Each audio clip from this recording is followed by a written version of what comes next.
Chosen one. There is a kind of strength that only grows when no one is clapping for you. It forms when your life becomes quieter than you expected, when conversations fade, when invitations slow down, when your name is no longer mentioned as often as it used to be. This is not decline. This is not loss. This is the hidden chamber where endurance is built. You did not imagine it, the silence arrived suddenly. One season you were surrounded, consulted, involved. The next, you were left alone with your thoughts. At work, maybe your responsibilities increased, but recognition decreased. You were still solving problems, still carrying weight. But now, without praise, you asked yourself in the quiet, did I do something wrong? Did I miss my moment? Yet this silence was not rejection. It was separation.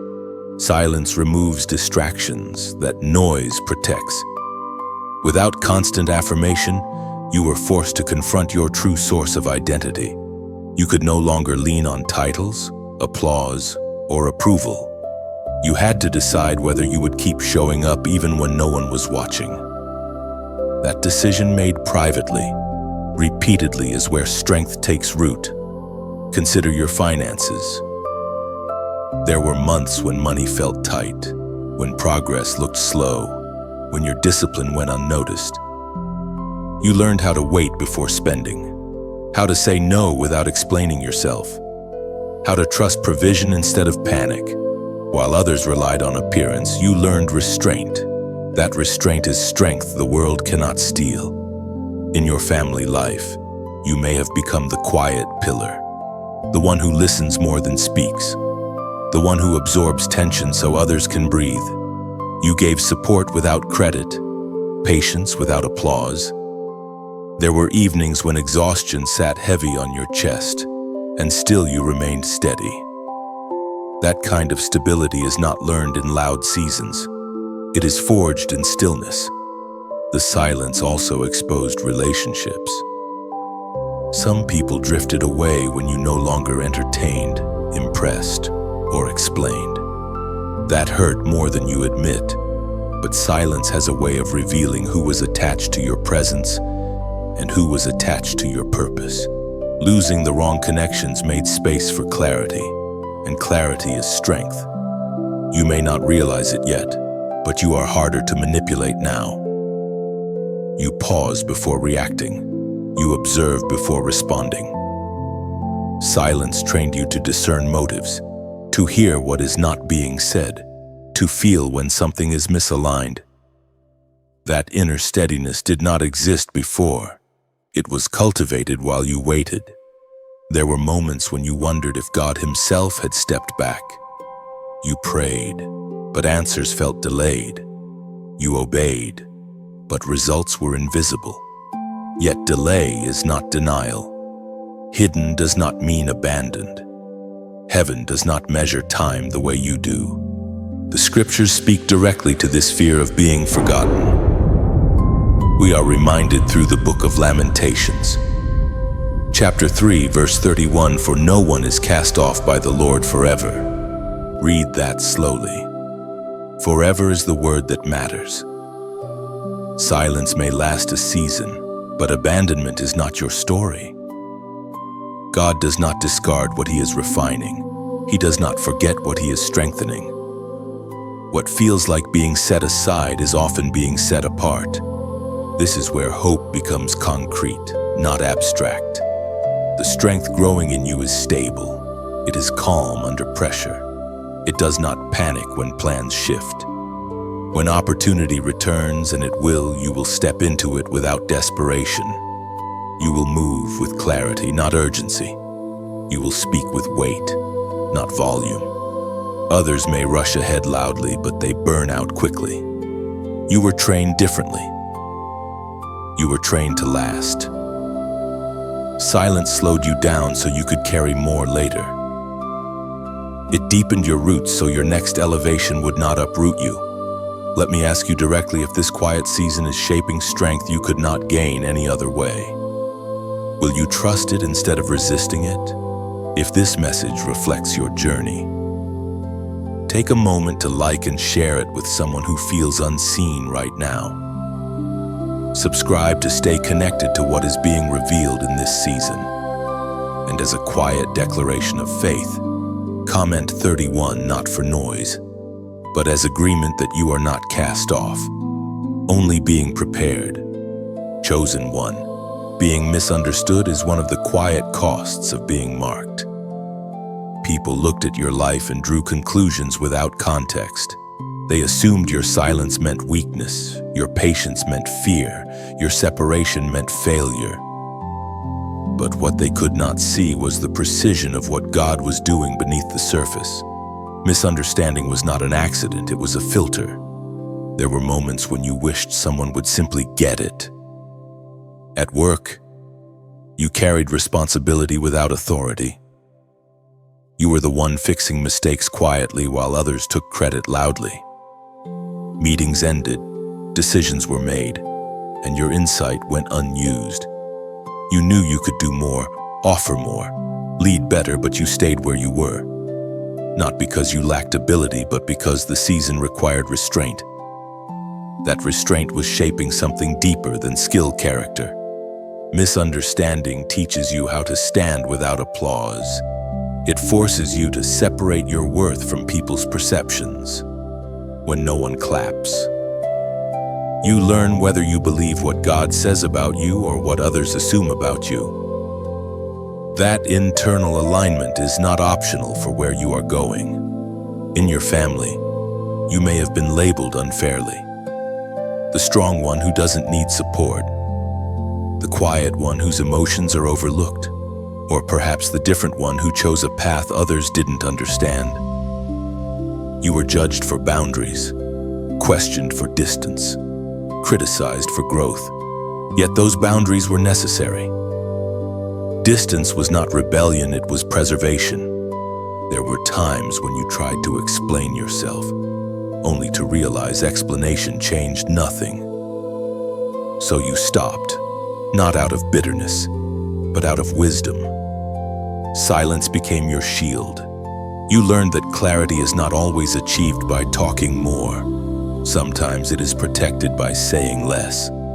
Financially, misunderstanding showed up too. People assumed you were behind because you moved carefully.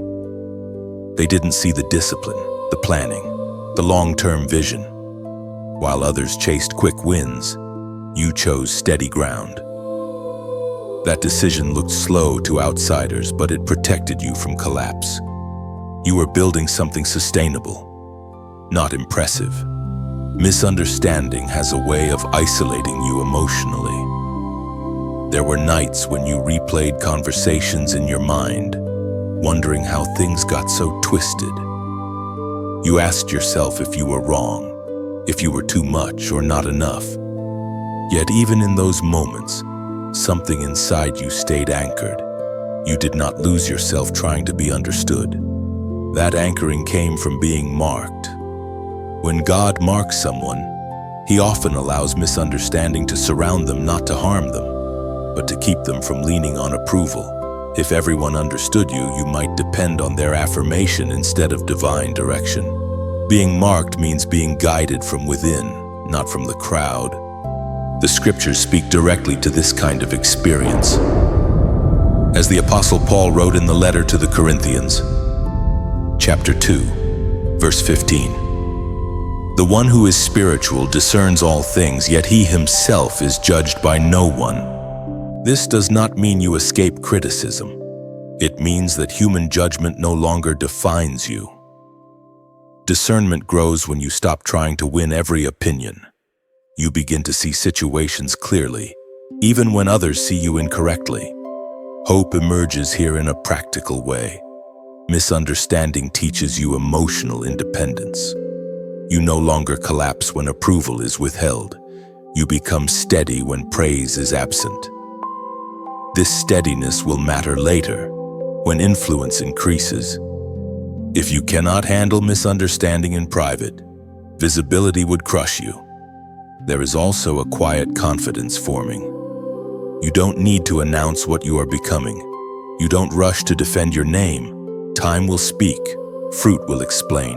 Consistency will outlast confusion. Those who misjudged you will eventually recognize the depth they overlooked. Misunderstanding trained your compassion too, because you know how it feels to be misread. You extend grace more easily. You listen deeper. You judge slower. That compassion will make you a safer leader, a wiser partner, a stronger presence. So hear this clearly: you were not misunderstood because you were wrong. You were misunderstood because you were early. And early seasons are rarely recognized. They are endured. Let this truth settle: being marked means being trusted with silence, patience, and resilience. And you are carrying it well, even if no one has said so yet. The story begins long before the stone left David's hand. It began in a valley filled with fear, where an entire army stood frozen by pressure. Goliath did not just represent size, he represented overwhelming odds, public humiliation, and the threat of failure in front of everyone, day after day. The pressure intensified, his voice echoed, his presence mocked, and trained soldiers, strong, experienced, prepared, refused to move. Then David arrived, not as a warrior, not as a leader, not even as a volunteer. He came carrying food, running an errand, unnoticed and unqualified in the eyes of men, yet pressure did not intimidate him, it activated him. While others saw danger, David saw alignment. While others calculated loss, David calculated faith. This matters for you because pressure works the same way today. It reveals what is already inside.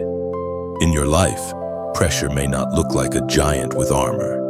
It may look like deadlines stacking up at work, responsibilities multiplying faster than your energy, or expectations placed on you without authority or support.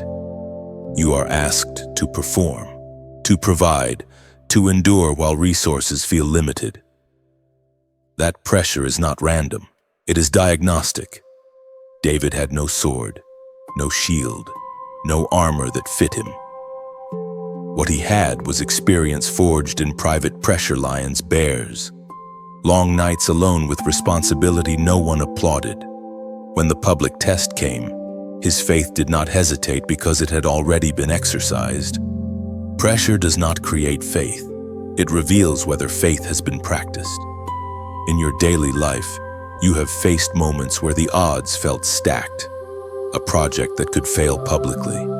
A financial decision where one wrong move could set you back years. A family situation where everyone looked to you for answers you didn't feel ready to give. In those moments, you felt the same tightening David felt: the weight of consequence. The fear of being exposed. But notice this: David did not deny the size of Goliath. He redefined the source of power. He understood that pressure is not meant to paralyze, it is meant to clarify. It clarifies who you trust, how you decide, and whether your belief stays theoretical or becomes action. Many people believe quietly but freeze publicly. David believed and moved. This section is for those who feel pressure building right now. The kind that doesn't let you sleep deeply. The kind that forces decisions. The kind that reveals cracks if your foundation is shallow. Pressure is uncomfortable, but it is also honest. It removes excuses and it demands alignment. At work, pressure may be exposing where you relied too much on approval instead of preparation. In finances, pressure may be teaching you discipline instead of impulse. In relationships, pressure may be showing you who stands firm and who folds. None of this is punishment, it is training. Here is where hope becomes tangible. Pressure does not mean you are about to lose. It often means you are about to step forward. The scriptures capture this moment of action-driven faith clearly, as recorded in the first book of Samuel, chapter 17, verse 47. All those gathered here will know that it is not by sword or spear that the Lord saves, for the battle is the Lord's, This was not spoken after victory. It was declared under pressure before the outcome was visible. Faith spoken under pressure becomes courage in motion. David ran toward the giant. Pressure did not slow him, it accelerated him. That is the sign of faith that has been practiced. When pressure comes and you still move with clarity, something has matured inside you. In modern life, running toward pressure may look like having a hard conversation instead of avoiding it. It may look like applying for the role you feel stretched by. It may look like making a disciplined financial choice when emotion urges escape. These are not dramatic acts, but they are decisive ones. Pressure also exposes what no longer fits. Saul's armor did not fit David, and David refused to carry what restricted his movement. You, too, may be shedding expectations, roles, or identities that once seemed necessary but now feel heavy. Let them go. What does not fit will slow you under pressure. Let me ask you directly, when pressure rises, do you retreat or do you step forward with what you've been quietly practicing? This is the moment to respond, not with noise, but with alignment. If this message meets you where you are, comment, "I will move." That statement is not about bravado. It is a declaration that when pressure comes, you choose action over paralysis, faith over fear, movement over delay. Pressure is not your enemy. It is the stage where practiced faith becomes visible. And like David, you were not brought this far to stand still. There comes a season when God does something that feels almost uncomfortable at first. He removes the noise, not gradually but decisively. Conversations thin out. Messages stop coming. Rooms you once belonged to no longer feel open. It can feel like loss, but it is actually precision. This is not isolation by accident. This is refinement by design. Noise competes with obedience.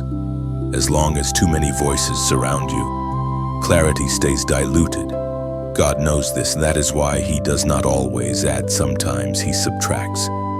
He quiets the outside so you can finally hear the inside. What once felt like emptiness becomes space, and space is where alignment happens. Think about your daily life. There was a time when your schedule was full, but your spirit was drained. Endless notifications, constant opinions, expectations pulling you in every direction. You were busy, yet unfocused, productive, yet unfulfilled. When God removed the noise, it felt like being set aside, but in truth, you were being set in order. At work, perhaps you were removed from conversations you used to be part of. Decisions happened without your input. At first, that stung. You replayed meetings in your head and wondered why your voice no longer seemed to matter. But slowly, something shifted. You stopped reacting and started observing. You noticed patterns others missed. You saw motives and unspoken agendas. When your voice eventually mattered again, it carried weight not because it was loud, but because it was precise. In relationships, the silence was even louder. Some connections faded without explanation. Not every ending came with closure. You reached out once, maybe twice, and then you stopped. Not because you stopped caring, but because you started respecting the silence. In the quiet, you realized how much energy had been spent maintaining what no longer aligned. God did not remove people to punish you. He removed interference so your discernment could sharpen. Financially, noise often looks like pressure to keep up, to prove stability, to perform success. When God quieted that noise, you learned contentment. You learned to distinguish between desire and direction. You paused before purchases. You planned instead of panicked. That discipline protected you from decisions driven by comparison. You gained clarity instead of clutter. The removal of noise also revealed your inner dialogue. Without constant distraction, old fears surfaced. Doubts you buried began to speak. Questions you avoided demanded answers. But so did wisdom. So did conviction. Silence does not create truth, it reveals it. And once revealed, it can be addressed instead of ignored. This is where many people run back to noise. Silence feels too honest, too exposing, but you stayed. And because you stayed, something deepened. You became less reactive. You learned to wait before responding. You began to trust your intuition again, not impulse, but discernment shaped by stillness. The scriptures reflect this divine pattern clearly. As the prophet Elijah experienced during his breaking point, God did not reveal himself in force or spectacle, according to what is written in the first book of Kings. Chapter 19, verse 12. After the fire came a gentle whisper. That whisper requires attention. It does not chase you, it waits for you to slow down. And you did. You learned that guidance does not always arrive with intensity. Sometimes it arrives with calm certainty, a quiet knowing, a settled peace that does not argue. Hope becomes practical here. You begin to trust your decisions again. You stop outsourcing your sense of direction to everyone else's opinion. You move with intention instead of impulse. The quiet no longer feels empty, it feels anchored. Your confidence transforms not into performance, but into stability. You no longer need to announce what you are becoming. You let consistency speak. When noise eventually returns, and it will, you will not be overwhelmed. You have learned how to live from the inside out. Let me ask you plainly, if clarity only comes when the noise leaves, will you protect the quiet when life gets loud again? Some choices do not need to be announced. They are made the way one marks a meaningful place on a long journey. If this message has felt like that kind of moment, you may choose to press like the way one lights a small lamp at dusk, not for display, but so you remember where the light first appeared. If someone you love is suffocating under too much noise, you might share this message the way you open a window in a crowded room quietly, gently, letting fresh air reach them. And if you sense that this space of stillness, clarity, and refinement is somewhere you want to return to, you are welcome to subscribe the way one chooses a seat by a steady fire, not out of obligation, but because warmth and truth are found there. The quiet did not weaken you. It tuned you, and now you hear what others miss. Chosen one, not all strength looks the same. Some strength is loud, visible, and impressive. It shows up in titles, numbers, applause, and recognition. The world knows how to measure that kind of power. But there is another kind of strength, quiet, internal discipline that the world cannot see and therefore cannot control. This is the strength you have been developing. External strength depends on conditions. It rises when circumstances are favorable and collapses when they shift. Internal strength is different. It does not negotiate with chaos. It does not panic when approval disappears. It remains steady when outcomes are delayed. And the difference between the two is revealed in everyday choices, not dramatic moments. Think about your daily routine. External strength focuses on image, how you appear, how you are perceived, how quickly results show.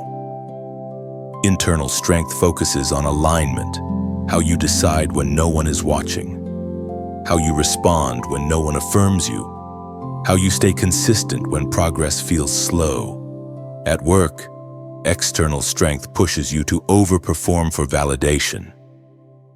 Internal strength teaches you to work with excellence even when credit is uncertain. One seeks visibility, the other builds credibility. You may not always be seen immediately, but you become undeniable over time. In finances, external strength is driven by display, keeping up, proving stability, signaling success. Internal strength is disciplined stewardship, It is choosing margins over impressions. It is delaying gratification. It is saying no quietly so you can say yes later with peace. The world cannot manipulate someone who is not controlled by comparison. In relationships, external strength tries to control outcomes: being liked, being needed, being chosen. Internal strength sets boundaries without guilt. It allows distance without resentment. It does not beg for alignment. It waits for it. This strength protects your energy and preserves your clarity. Here are practical disciplines that build internal strength. Disciplines the world cannot regulate or take from you. First, guard your inner dialogue. Pay attention to how you speak to yourself when you fail, when plans change, when results are delayed. External strength collapses under self-criticism. Internal strength corrects without condemning. Choose language that builds resilience, not shame. Second, establish non-negotiable rhythms. This may be a fixed time for reflection, prayer, journaling, or quiet thinking, not to escape life, but to process it. Consistency in small, unseen habits compounds into stability. The world cannot disrupt what it does not see. Third, practice delayed response. You do not need to react immediately to every message, provocation, or opportunity. Internal strength pauses. It evaluates. It responds with intention instead of impulse. This discipline alone will save you from unnecessary conflict and regret. Fourth, invest in learning that does not produce instant applause. Skills, wisdom, emotional intelligence, spiritual depth. These grow quietly but pay dividends later. External strength wants fast results. Internal strength is willing to grow slowly and last longer. Fifth, accept discomfort without drama. Discipline often feels boring, lonely, or restrictive at first.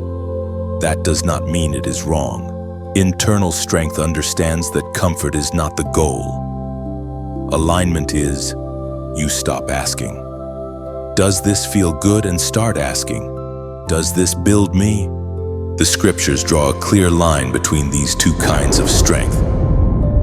As written in the book of Proverbs, chapter 16, verse 32, better a patient person than a warrior, one with self-control than one who takes a city. Notice the comparison. The world celebrates conquest. God honors self-mastery. One impresses crowds. The other governs destiny. Here is where hope becomes practical. Internal strength grows quietly but reveals itself under pressure. When chaos hits, you remain clear. When others react emotionally, you stay grounded. When shortcuts appear, you choose integrity. This strength cannot be borrowed, stolen, or outsourced. It must be built. You are already practicing some of these disciplines, even if you didn't label them that way. Your silence was training. Your waiting was conditioning. Your restraint was preparation. You were not falling behind, you were being fortified. Let me ask you directly, which kind of strength have you been investing in what the world applauds, or what the world cannot touch? If this section clarifies your direction, mark it with intention. Comment 144 as a quiet commitment to build strength that lasts, not strength that performs. Chosen one.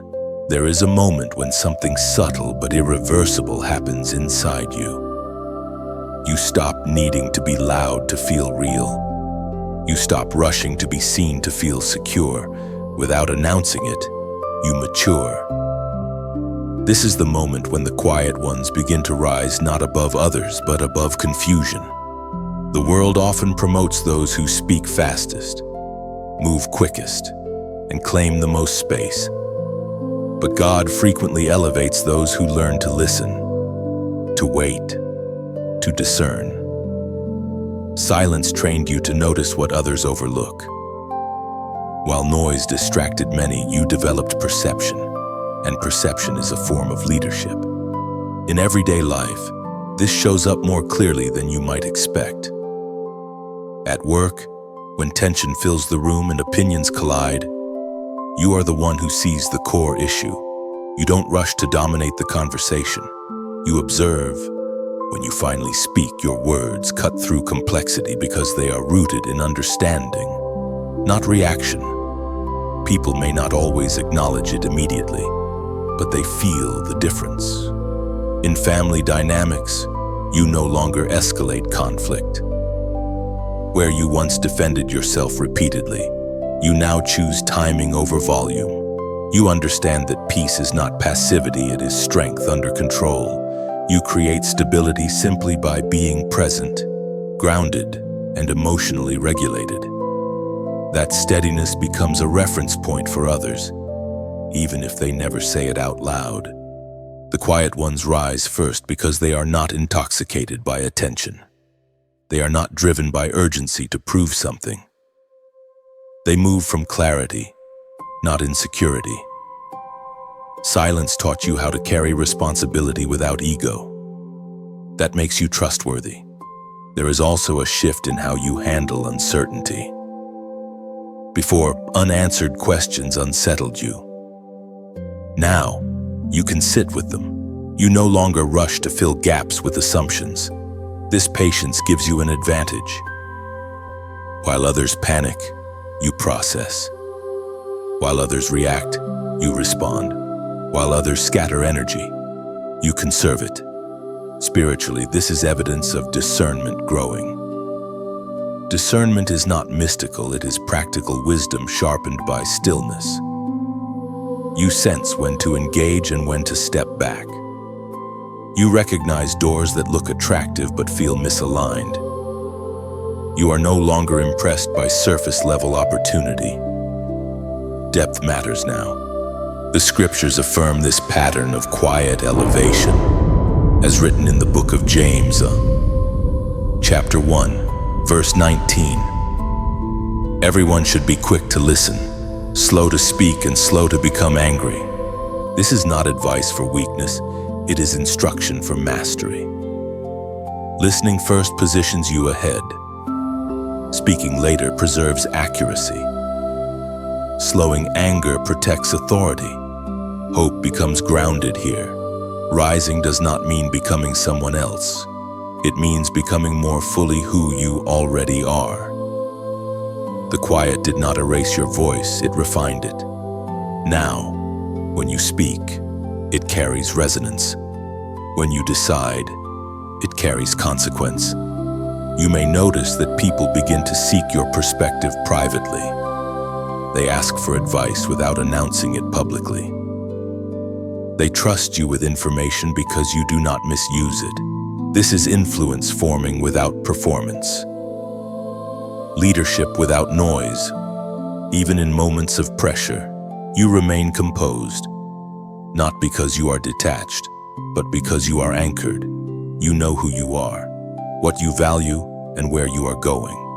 That internal orientation cannot be shaken by sudden change. The quiet ones rise first because they are prepared to hold what comes next. Visibility without depth collapses. Influence without discipline corrupts. You were trained differently. Your silence was not emptiness, it was curriculum. So as you move forward, understand this: you do not need to compete with louder voices. You do not need to rush your process. Your steadiness is already speaking, and those who are meant to hear it will recognize it in time. The rise has already begun quietly, internally, irreversibly. You no longer measure progress by applause or speed. You measure it by alignment, by peace, by the absence of inner conflict. That is how you know growth is real. What is rising in you does not need to announce itself. It will be recognized when it is needed most. And when the moment comes to step forward, you will not feel rushed or unprepared. You will move with quiet certainty, carrying strength shaped by patience.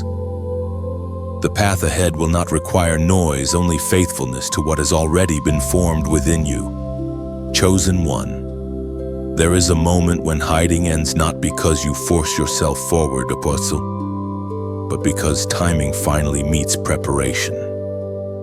Revelation is not exposure, it is alignment becoming visible. What God has been strengthening in silence does not remain hidden forever. It emerges only when it can be carried without distortion. You are standing at that threshold now. This does not mean life suddenly becomes easy. It means your inner structure can finally support what comes next. You no longer chase permission to stand where you belong. You no longer explain your growth. You allow it to speak in its own time. What once felt delayed now reveals itself as deliberate in your work. This season looks like trust replacing effort. You are no longer fighting to be noticed. You are being relied upon. People sense that you see farther, think clearer, respond calmer. You bring order without dominating the room. Opportunities arrive quietly, almost unexpectedly, because consistency has a way of making the prepared visible. In your finances, stability replaces urgency. You move with clarity instead of pressure. You are not tempted by shortcuts that cost peace. You understand the difference between quick gain and lasting ground. What you build now may grow slowly, but it grows clean, and clean growth lasts. In your relationships, you stop being pulled into chaos to prove loyalty. You choose depth over noise, alignment over attachment.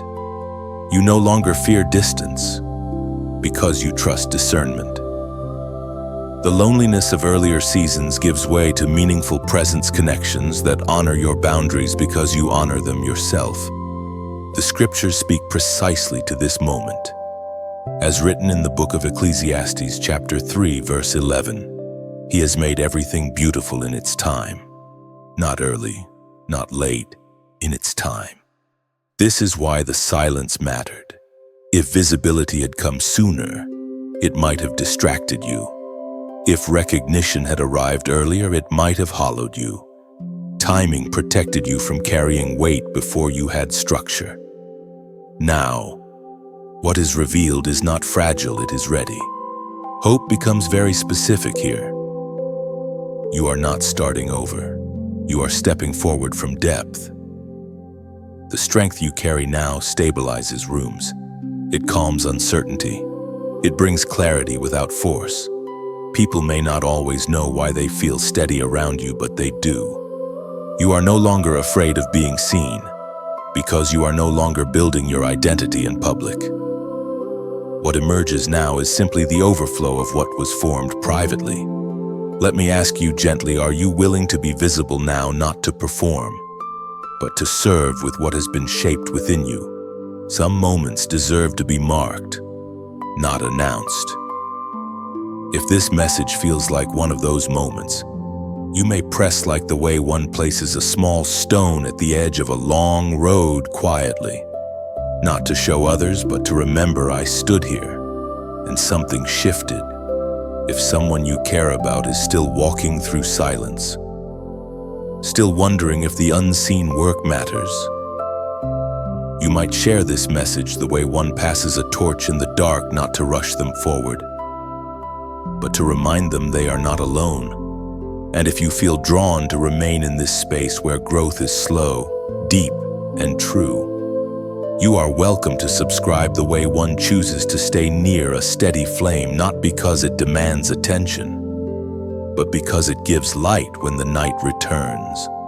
A comment, if you choose to leave one, can be like writing your name softly on the final page of a chapter. No explanation, no performance, just presence.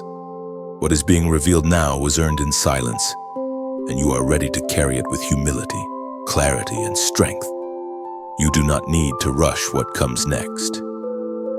The season ahead will unfold at the pace your spirit can carry. Doors will open without force. Conversations will happen without strain. You will recognize alignment not by excitement alone, but by peace that does not argue or demand proof. And when challenges return, as they always do, you will face them differently now. Not with urgency, not with fear, but with grounded confidence. You know who you are. You know what you carry.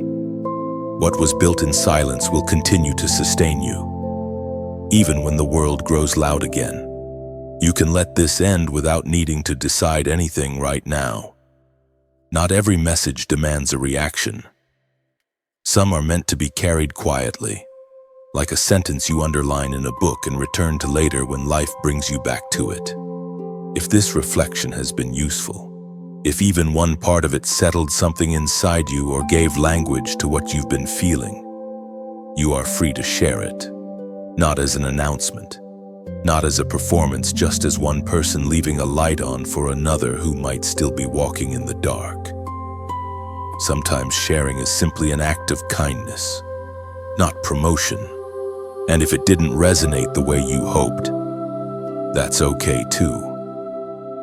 You don't need to take the whole message with you. Just keep the part that touched you, the single line, the image, the idea that felt honest. Let the rest fall away. Growth is selective. Wisdom knows what to carry and what to release. There is no pressure to respond, no requirement to prove anything. This is an open ending because your journey is still unfolding. What matters is not what you do next publicly, but what quietly shifts inside you after this moment passes. You may walk away feeling lighter, or clearer, or simply more aware of yourself than you were before. That is enough. Some seeds grow best when they are not discussed, only tended. Some strength deepens when it is not named, only lived. Trust yourself to know what this moment was meant to be for you. Whether you share this with someone else or hold it privately in your own heart, both choices are valid. Both are complete. This is not a conclusion. It's a pause. And sometimes a pause is exactly where clarity begins.